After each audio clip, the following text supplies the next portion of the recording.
Will you pray with me?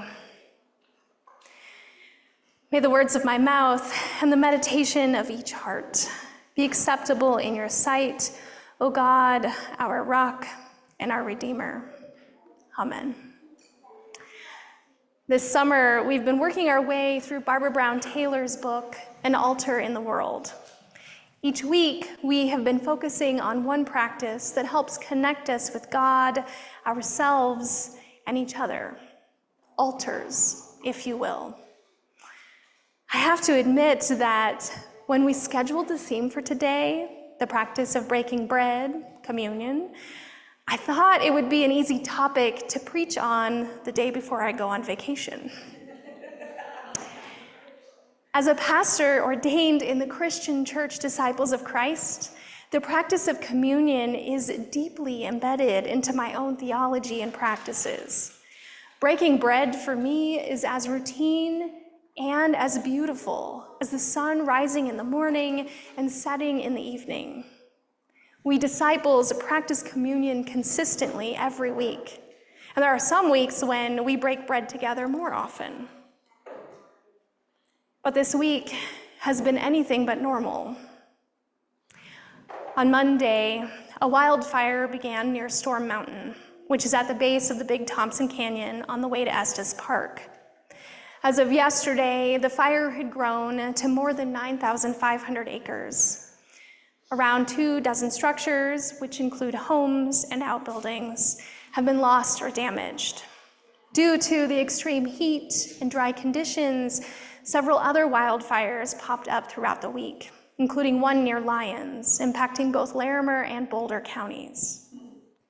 Many of you know that I volunteer as a co-lead for a community chaplaincy group that is based out of the Fort Collins Interfaith Organization.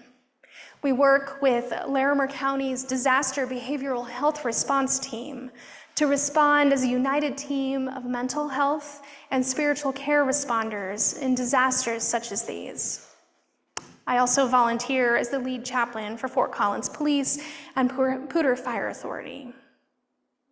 I, along with my team members, have trained for the past 3 years for an event like this. Our team is unique in how we work together compared to other disaster response teams.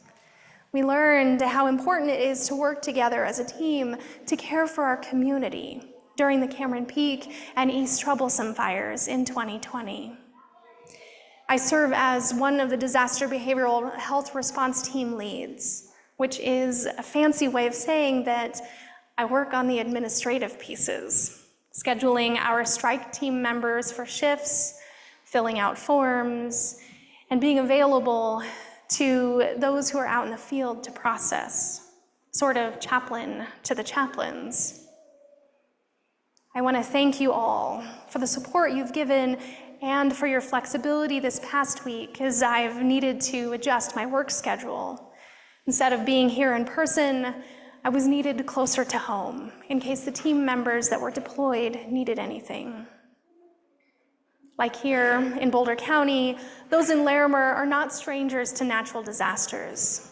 The people impacted by this fire have been impacted previously by the Cairn Peak fire in 2020, floods in 2013, the High Park fire in 2012, and several other natural disasters throughout the years.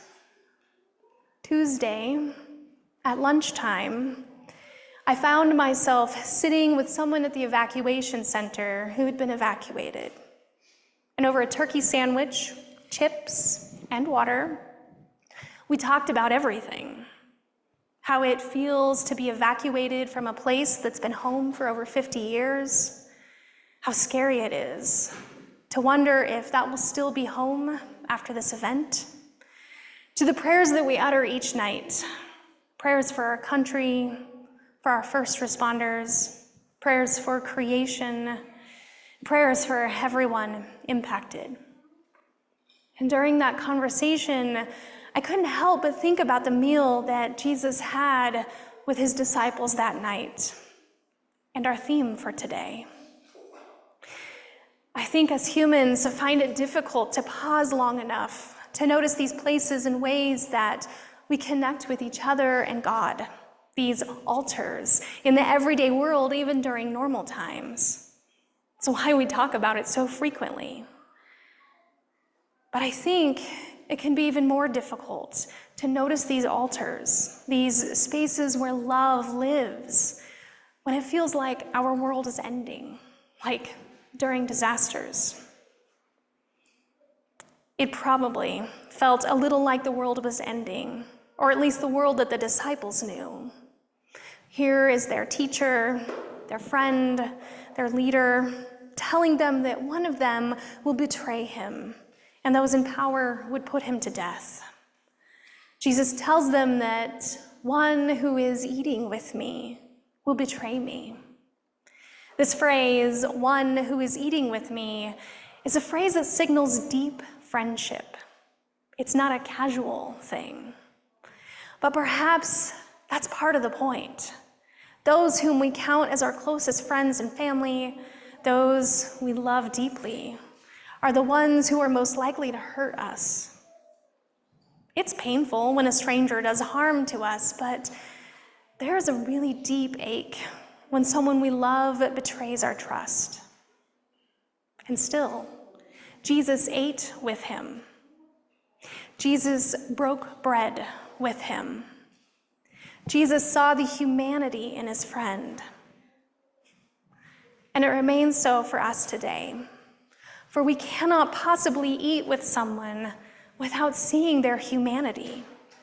We cannot break bread with someone without beginning to love them deeply, to call them a friend. It's why when the world feels like it's ending, the most important thing we can do is break bread. It's easy, as people impacted by disaster and responder alike, to work entirely on adrenaline, to keep moving through the motions of just trying to survive, to get the checklist done, to take phone call after phone call, to work our bodies and our minds until they can no longer possibly function. Sleep often evades us in the early days of when it feels as if the world is ending. And perhaps we can skip a meal or two in our haste to tend to all the things that need tending. But eventually, our body forces us to stop. We begin to feel again. Even if we are not ready to feel the emotions of what is happening, we begin to feel the pangs of hunger, signaling that our body can no longer keep working at this pace without nourishment. And it is this human need for nourishment that tells us that we're not just hungry for food. We hunger to become human again, to feel, to see others and be seen. Today, we talk about the act of communion, but communion is not just about physical nourishment. It's about spiritual and emotional nourishment as well. Sitting at that table over turkey sandwiches was not just about feeding ourselves food. It was about feeding each other love. Over the past week, strike team members have been present at both evacuation shelters in Estes Park and in Loveland. They wear purple vests to signal that they are a part of a team whose only purpose is to bring spiritual and emotional nourishment during a time when it can feel as if we are jumping from crisis to crisis. Our job is to notice the sacred all around us, especially in a disaster. Today, almost as we speak, we are also taking time to tend to those who are responding to this crisis. Part of our team, we have 2 comfort dogs who are a part of our disaster behavioral response team. They've been waiting in the wings for just the right time to be deployed. Our first responders are weary. They, too, need a reminder that they are more than the sum of the actions they do. They are humans, full of pain and full of love. So we have sent in the dogs. Okay, so we probably aren't going to break bread physically with the comfort dogs. Maybe they'll get a treat or two. But we are breaking bread emotionally with them. Have you ever noticed how sometimes it's easier to see love and humanity reflected from a dog or a cat, if you're a cat person? Particularly when one has been dealing with too many humans. Breaking bread is a communal act of seeing and understanding our humanity. But I want to emphasize that even if one is alone breaking bread, like some of our friends on Zoom, it's still a communal act. When we sit down with ourselves, when we take time to sit with our own humanity, even if we are physically eating alone, we are not all by ourselves. We are feasting with love, with gentleness, with patience and kindness. Whether we're sitting across the table from someone else or whether the table is empty, we're intentionally taking time to see the love and gentleness reflected in that room, whether it's in someone else, in the eyes of a dog or a cat, or in the reflection in the mirror. For we are reminded that even when Jesus was no longer able to feast with his friends, he told his friends and disciples that they would not be alone. They would have the Spirit there to guide and comfort them. The Spirit of compassion, of gentleness, of peace. This week, I nudge you to take at least one meal with the intention of feasting with this Spirit, to take time to see gentleness, to see love, to see peace in this world.